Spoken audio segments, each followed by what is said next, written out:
नमस्कार बच्चों, आज मैं आपकी पाठ्य पुस्तक क्षितिज भाग 2 के पहले पाठ सूर के पद को लेकर उपस्थित हुई हूँ। बच्चों, सूर के पद पाठ कवि सूरदास जी द्वारा रचित है और सूरदास जी भक्ति काल की कृष्ण भक्ति शाखा के कवि कहे जाते हैं। कृष्ण भक्ति शाखा के कवि अर्थात इन्होंने कृष्ण से संबंधित कविताएं लिखी, उनकी बाल लीलाएं और उनका वात्सल्य, प्रेम, माँ और माँ यशोदा और श्री कृष्ण, गोपियों और उद्धव का संवाद इत्यादि सभी चीज़ें कृष्ण से संबंधित थीं, इसलिए इन्हें कृष्ण भक्ति शाखा के कवि कहे जाते हैं। अर्थात इन्होंने कृष्ण से संबंधित कविताएं लिखी हैं। इनका जन्म 1478 सीही नामक गांव में हुआ था और इनकी मृत्यु 1583 ईस्वी में हुई। और इनकी प्रमुख रचनाएं 3 हैं: सूर सागर, सूर सारावली और साहित्य लहरी। बच्चों, सूर के पद में 4 पद हैं और ये चारों पद भ्रमर गीत से लिए गए हैं और ये भ्रमर गीत जो है सूर सागर से अवतरित है। श्री कृष्ण के मथुरा चले जाने के बाद गोपियों को जब श्री कृष्ण ने कोई संदेश नहीं भेजा जिससे गोपियों की विरह वेदना पहले से अधिक बढ़ गई, तब श्री कृष्ण ने अपने मित्र उद्धव के माध्यम से गोपियों के पास निर्गुण ब्रह्म और योग का संदेश भेजा, लेकिन यह उन्हें पसंद नहीं आया। तभी एक भौरा उड़ता हुआ आता है वहाँ पर और गोपियाँ उस भौरे को संबोधित करती हुई उद्धव से कटाक्ष करती हुई अपने मन की बात कहती हैं। तो ये उद्धव और गोपियों का जो संवाद है भ्रमर गीत के नाम से प्रसिद्ध हो गया। बच्चों, तो शुरू करते हैं पहला पद।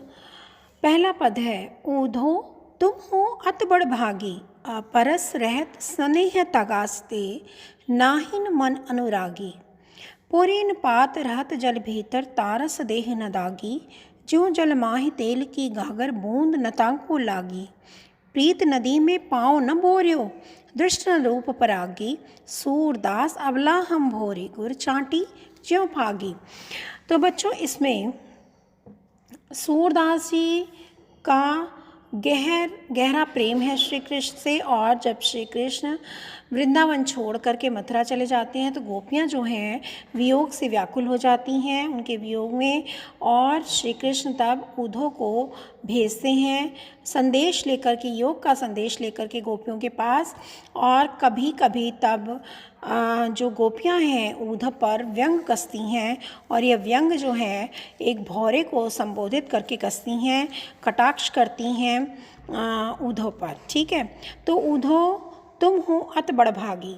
हे उद्धव, गोपियाँ उद्धव से कहती हैं, हे उद्धव तुम तो बहुत ही बड़भागी, बड़े भाग्यवान हो। भाग्यवान बोल करके जो गोपियाँ हैं वो उद्धव को पर व्यंग करती हैं कि तुम तो बड़े भाग्यवान हो, अपितु वो कहना चाहती हैं कि तुम तो बहुत दुर्भाग्यशाली हो। ठीक है, अपरस रहत, अपरस मिस अछूते रह गए, अपरस परस मिस छूना और अपरस मिस अछूते रह गए, रहत मिस रह गए, स्नेह तगाते, स्नेह मिस प्रेम, तगा मिस धागा, प्रेम रूपी धागे से तुम अछूते रह गए। तुम तो श्री कृष्ण के प्रेम रूपी धागे से, प्रेम रूपी बंधन से अछूते रह गए हो। नाहिन मन अनुरागी, और अनुरागी मिस प्रेम, मन मिस मन, और ना ही तुम्हारे मन में श्री कृष्ण के प्रति कोई प्रेम भाव उत्पन्न हुआ। पुरीन पात रहत जल भीतर, तारस देह न दागी। अब यहाँ पर 2 उदाहरण दे रहे हैं गोपियाँ। 2 उदाहरणों के माध्यम से उद्धव से कहती हैं। कौन कौन से 2 उदाहरण हैं? पहला है पुरीन पात। पुरीन मिस होता है कमल, पात मिस पत्ता, रहत मिस रह करके, जल भीतर, जल के भीतर, जल के अंदर, ता रस उस पर, रस मिस उस पर, देह न दागी उस पर, यानी उस कमल के पत्ते पर देह न दागी, कोई भी किसी भी प्रकार का धब्बा, कोई दाग नहीं होता है। अब गोपियाँ कमल का उदाहरण देते हुए कहती हैं, गोपियाँ उद्धव की तुलना करते हुए कहती हैं, कमल के पत्तों और तेल की गागर दोनों को लेकर के तुलना कर रही हैं। गोपियाँ कहती हैं, जिस प्रकार कमल के पत्ते हमेशा जल के भीतर रहते हैं, जल के अंदर रहते हैं, लेकिन उस पर जल के कोई भी दाग दिखाई नहीं देता है, वह पत्ता बिल्कुल साफ होता है, उस पर जल का कोई दाग नहीं दिखाई देता है, अर्थात वह जल के प्रभाव से बिल्कुल अछूता रहता है। इसी तरह से तेल से भरी हुई जो गागर होती है, ज्यों जल माहे तेल की गागर, जिस प्रकार से तेल से भरी हुई जो गागर है, मटकी है, पानी के मध्य में रहने पर भी उसमें जो रखा हुआ तेल है वो पानी के प्रभाव से अछूता रहता है, अप्रभावित रहता है। बूंद न ताको लागी, उस पर पानी की एक भी बूंद का प्रभाव नहीं पड़ता है। ज्यों जल माहे, जिस प्रकार से तेल की मटकी जो है, तेल की मटकी जल के मध्य, पानी के मध्य में रखी हुई भी उस पर पानी का कोई भी प्रभाव नहीं पड़ता है, तो उसी प्रकार से हे उद्धव, तुम भी श्री कृष्ण के साथ रहते हुए भी उनके प्रेम में पगे नहीं हो, उनके प्रेम से अछूते रह गए हो, उनके प्रेम रूपी बंधन में, प्रेम रूपी धागे से बंधे नहीं, अछूते रह गए। प्रीति नदी में पाँव न भोरियो, प्रीति नदी, प्रेम रूपी नदी में पाँव में पाँव न भोरियो, डुबोया नहीं है। हे उद्धव, तुमने अभी प्रेम रूपी नदी में पाँव नहीं डुबोया है। दृष्टि रूप परागी, और ना ही तुम्हारी दृष्टि जो है, अभी तुम्हारी दृष्टि में भी श्री कृष्ण के प्रति कोई प्रेम नहीं दिखाई देता है, कोई अनुराग नहीं दिखाई देता है, यानी तुम्हारी दृष्टि भी श्री कृष्ण के रूप सौंदर्य पर मुग्ध नहीं दिखाई देती है। सूरदास अबला हम भोरी, सूरदास जी कहते हैं, अबला मिस अबलाएँ, भोली स्त्रियाँ, भोरी मिस भोली, हम तो भोली स्त्रियाँ हैं। गुड़ चाटी ज्यों पागी, गुड़ मिस गुड़ चांटी मीन्स चींटी, ज्यों पागी मीन्स उसमें लिपटी रहती हैं। तो सूरदास जी कहते हैं कि हम तो भोली भाली अबलाएँ हैं, हमें तो तुम्हारी तरह कोई ज्ञान नहीं है। जिस प्रकार से जो गुड़ होता है, गुड़ से चींटियाँ जो हैं चिपक जाती हैं, ठीक उसी प्रकार से हम भी श्री कृष्ण के प्रेम में उलझी हुई हैं, प्रेम में लिपटी हुई हैं। किस प्रकार से? जिस प्रकार से गुड़ के साथ चींटियाँ चिपकी रहती हैं, उसी प्रकार से हम भी श्री कृष्ण के प्रेम में डूबी हुई हैं। ठीक है, तो बच्चों यहाँ पर दूसरी पंक्ति में देखिए, स्नेह तगा, स्नेह रूपी धागा, प्रेम रूपी धागा, रूपक अलंकार। तीसरी पंक्ति में पूरेन पात में पावर्ण की आवृत्ति के कारण अनुप्रास अलंकार है। ज्यों जल माहे तेल की गागर, और फिर यहाँ पर नीचे है गुड़ चांटी ज्यों पागी, दोनों में उत्प्रेक्षा अलंकार है। और फिर यहाँ पर सेकेंड लास्ट लाइन में प्रीति नदी मीन्स प्रेम रूपी नदी मीन्स रूपक अलंकार है। यहाँ पर भाषा में आप लिखेंगे, काव्य सौंदर्य की भाषा में लिखेंगे कि यहाँ पर माधुर्य गुण से पूर्ण ब्रज भाषा का प्रयोग किया गया है, माधुर्य गुण से परिपूर्ण ब्रज भाषा का प्रयोग है। अगला पद है, मन की मन ही मांझ रही, कहिए जाए कौन पे उद्धव, नाहिन परत कही, अवधि आधार आस आवन की, तन मन बिथा सही। अब इन जोग संदेशन सुनि सुनि, बिरहन बिरह दही, चाहत होती गुहार जिते ते, उतते धार भई। सूरदास अब धीर धरे, क्यों मर ज्यादा न लही। अब इस पद में बच्चों गोपियाँ कृष्ण को कठोर कहती हैं, उन्हें निष्ठुर कहती हैं, कहती हुई उद्धव से कहती हैं कि हमारे मन की आस मन में ही रह गई है। जिस कृष्ण ने आने की प्रतीक्षा में हमारी सांसें अटकी रहती थी, हम विरह की अग्नि में जलती रहती थी, अब वहीं से योग साधना का संदेश सुनकर हम बहुत ही निराश हो गई हैं और हमसे श्री कृष्ण के वियोग के में अब धैर्य नहीं रखा जाता है। तो बच्चों देखिए, मन की मन ही मांझ रही, मांझ मीन्स अंदर ही रह गई है, मन की बात मन में ही रह गई है।